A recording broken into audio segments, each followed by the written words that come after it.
भैंसूमा से बिजनौर के बीच 4 lane highway का निर्माण हुआ चालू। मेरठ से भैंसूमा और बिजनौर से नजीबाबाद के बीच 4 लेन हाईवे बनकर तैयार हो चुका है। अब भैंसूमा से बिजनौर के बीच 4 लेन का निर्माण चालू कर दिया गया है। सड़क का निर्माण पूरा होने में करीब 2 साल का वक्त लगेगा। वहीं 9 किलोमीटर लंबे बिजनौर बाईपास के लिए अधिग्रहित की गई जमीनों पर कब्जा लिया जाने लगा है। सड़क बनाने के लिए हाईवे निर्माण कंपनी फिलहाल मिट्टी डालने का काम कर रही है। स्टाम्प घोटाले करने वाले 2 बिल्डर हुए चिन्हित। 7,31,54,000 के स्टाम्प घोटाले में नामजद पर्ववेद और वासु एसोसिएट्स के बिल्डरों को पुलिस ने चिन्हित कर लिया है। पर्व एसोसिएट्स के अतुल गुप्ता निवासी तेजपाल एनक्लेव दिल्ली रोड, वेद व वासु एसोसिएट्स के मालिक संजीव गुप्ता निवासी कमला नगर बागपत रोड हैं। इनकी गिरफ्तारी करने की तैयारी में पुलिस प्रशासन लग गया है। इससे पहले पुलिस दबिश शुरू करती बिल्डरों की सिफारिश में भाजपा नेता डीएम से मुलाकात करने पहुंचे। पुलिस पर पूर्व सांसद हाजी शाहिद अखलाक के दबाव में काम करने का आरोप। मीट व्यापारियों ने लिसाड़ी गेट थाना पुलिस पर पूर्व सांसद के दबाव में काम करने का आरोप लगाते हुए हंगामा किया। व्यापारियों का आरोप है कि पुलिस पूर्व सांसद और उनके बेटे के दबाव में उन्हें परेशान कर रही है। व्यापारियों का आरोप है कि पुलिस ने उनके 9 लोगों को बिना किसी कारण हिरासत में लेकर प्रताड़ित कर रही है।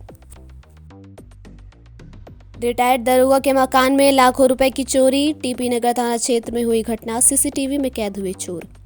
मेरठ में टीपी नगर थाना क्षेत्र स्थित शांति कुंज कॉलोनी में शुक्रवार देर रात रिटायर्ड दरोगा के घर से लाखों का सामान चोरी हो गया। शनिवार की सुबह परिवार को इस घटना का पता चला। देर रात गली में घूमते हुए 4 चोर सीसीटीवी कैमरे में कैद हुए हैं, जिसके आधार पर पुलिस आरोपियों की तलाश में जुटी है। रिक्शा में बैठकर कमिश्नर ने जाना गलियों का हाल। मंडला आयुक्त सेल्वा कुमारी जे का अलग अंदाज देखने को मिला। उन्होंने रिक्शे में सवार होकर जनता की समस्याओं को जाना तो हर कोई हैरान रह गया। दरअसल कमिश्नर आईएएस सेल्वा कुमारी जे ने शुक्रवार को रिक्शे में सवार होकर शहर के तंग गलियों का जायजा लिया। इस दौरान उन्होंने जनता की समस्याओं को बहुत करीब से देखा। खास बात यह है कि आईएएस सेल्वा कुमारी जे ने रिक्शे में सफर करने में कोई गुरेज नहीं बल्कि खुशी का इजहार किया है। वहीं लोगों ने उन्हें रिक्शे में देखा तो एक बार को तो उन्हें यकीन नहीं हुआ, पर जब उन्होंने जनता से उनकी समस्या के बारे में पूछा तो उन्होंने आईएएस ऑफिसर की खूब प्रशंसा की। मामूली विवाद में दबंगों का ताबड़तोड़ हमला, 1 की मौत, आधा दर्जन घायल, जांच में जुटी पुलिस। मेरठ में लिसाड़ी गेट थाना क्षेत्र स्थित गुलस्ता गार्डन में मामूली से विवाद को लेकर पड़ोस के रहने वाले दबंगों ने ऑटो मैकेनिक की पीट कर हत्या कर दी। दबंग यहीं नहीं रुके, ऑटो मैकेनिक की मौत के बाद भी उसके मृत शरीर पर ताबड़तोड़ हमले करते रहे। वहीं दबंग के हमले में आधा दर्जन लोग घायल भी हुए हैं। आरोपियों के हमले से क्षेत्र में कोहराम मच गया। मामले की सूचना पाकर मौके पर पहुंची पुलिस ने शव को पोस्टमार्टम के लिए भेज दिया और घायलों को उपचार के लिए जिला अस्पताल भेजकर आरोपियों की तलाश में छापेमारी शुरू कर दी। क्या नाम है आपका? इरफान जी। यहाँ पे साइकिल से वो बंदा आ रहा था, जुबैर नाम का, यहीं रहता गली में आसपास ही।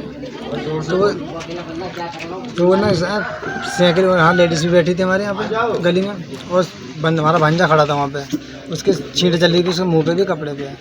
तो वो ये बोला उससे कि भैया आराम से चला ले। गाना भी चला रहा था वो तेज़ आवाज़ में, उसमें कॉलम पर लेके जा रहा छोटा सा। तो इतनी सी बात तो मुँह भाषा थोड़ी सी हो गई इसकी, और फिर वो चला गया। फिर क्या हुआ? जाने के बाद फिर वो अपने कुछ बंदे लेके आ गया। एकदम से उन्होंने भांजे को हमारे पीटने लगे। फिर हमारे भाई ने छुटा के उसे अलग कर दिया। जब उन्हें छुटा दिया तो उन्होंने दूसरे वाले भांजे को पकड़ लिया हमारे।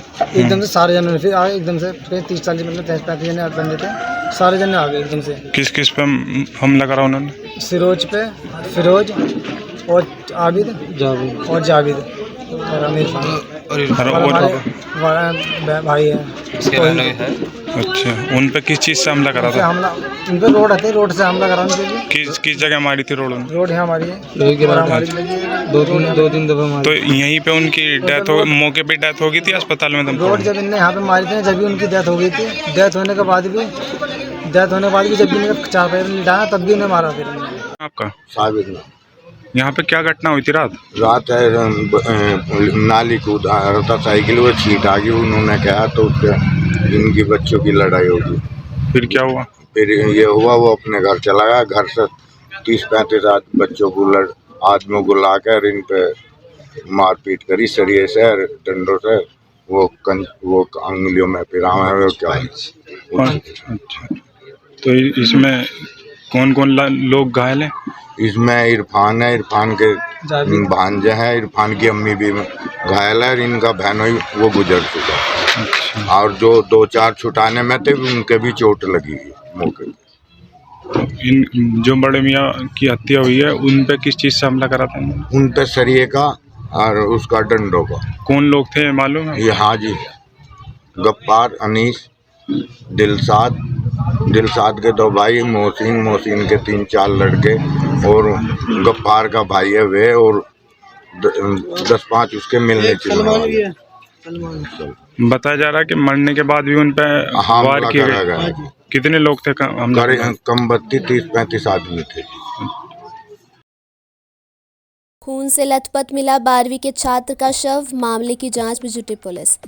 मेरठ में शुक्रवार देर रात चाणकपुरी के रहने वाले 12वीं के छात्र का शव भावनपुर थाना क्षेत्र स्थित रानी चौहान और गांव केसुपुर के निकट एक ट्यूबवेल के पास पड़ा था। मृतक छात्र के हाथ में खून से सना तमंचा भी मौजूद था। जानकारी के अनुसार मृतक छात्र अपने 4 दोस्तों के साथ ट्यूबवेल पर नहाने गया था। आसपास के लोगों के अनुसार 2 साथी मौके से फरार हो गए थे, जबकि एक साथी ने मामले की जानकारी मृतक छात्र के परिवार और पुलिस को दी। थाना प्रभारी का कहना है कि मामले की गहनता से जांच की जा रही है, जल्द मामले का खुलासा किया जाएगा। नमाज पढ़ने गया किशोर संदिग्ध परिस्थितियों में लापता, परिजनों ने जताई अनहोनी की आशंका।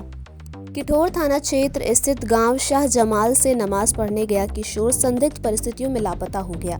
काफी तलाश करने के बाद भी जब युवक के बारे में जानकारी नहीं मिली तो उसके परिवार वाले थाने पहुंचे और अनहोनी की आशंका जताते हुए तहरीर देकर कार्रवाई की मांग की है। तीर्थंकरों के जीवन का दिया ज्ञान, श्री शांतिनाथ दिगंबर जैन मंदिर असोड़ा हाउस में शिविर का आयोजन। मेरठ में श्री शांतिनाथ दिगंबर जैन मंदिर असौड़ा हाउस में शनिवार को श्री श्रमण संस्कृति संस्थान सांगानेर के तत्वाधान में शिविर का आयोजन किया गया। इस दौरान बच्चों को जैन धर्म के तीर्थंकरों के जीवन से परिचित कराया गया। लोकसभा चुनाव 2024 छठे चरण का मतदान दोपहर 3 बजे तक 49.20% वोटिंग शनिवार सुबह ठीक 7 बजे शुरू हुई। दोपहर 3 बजे तक दिल्ली में 44.58% तो वहीं उत्तर प्रदेश में 43.95% मतदान हो चुका है। खबरों को विस्तार से पढ़ने के लिए www.shardaexpress.com वेबसाइट को विजिट कीजिए।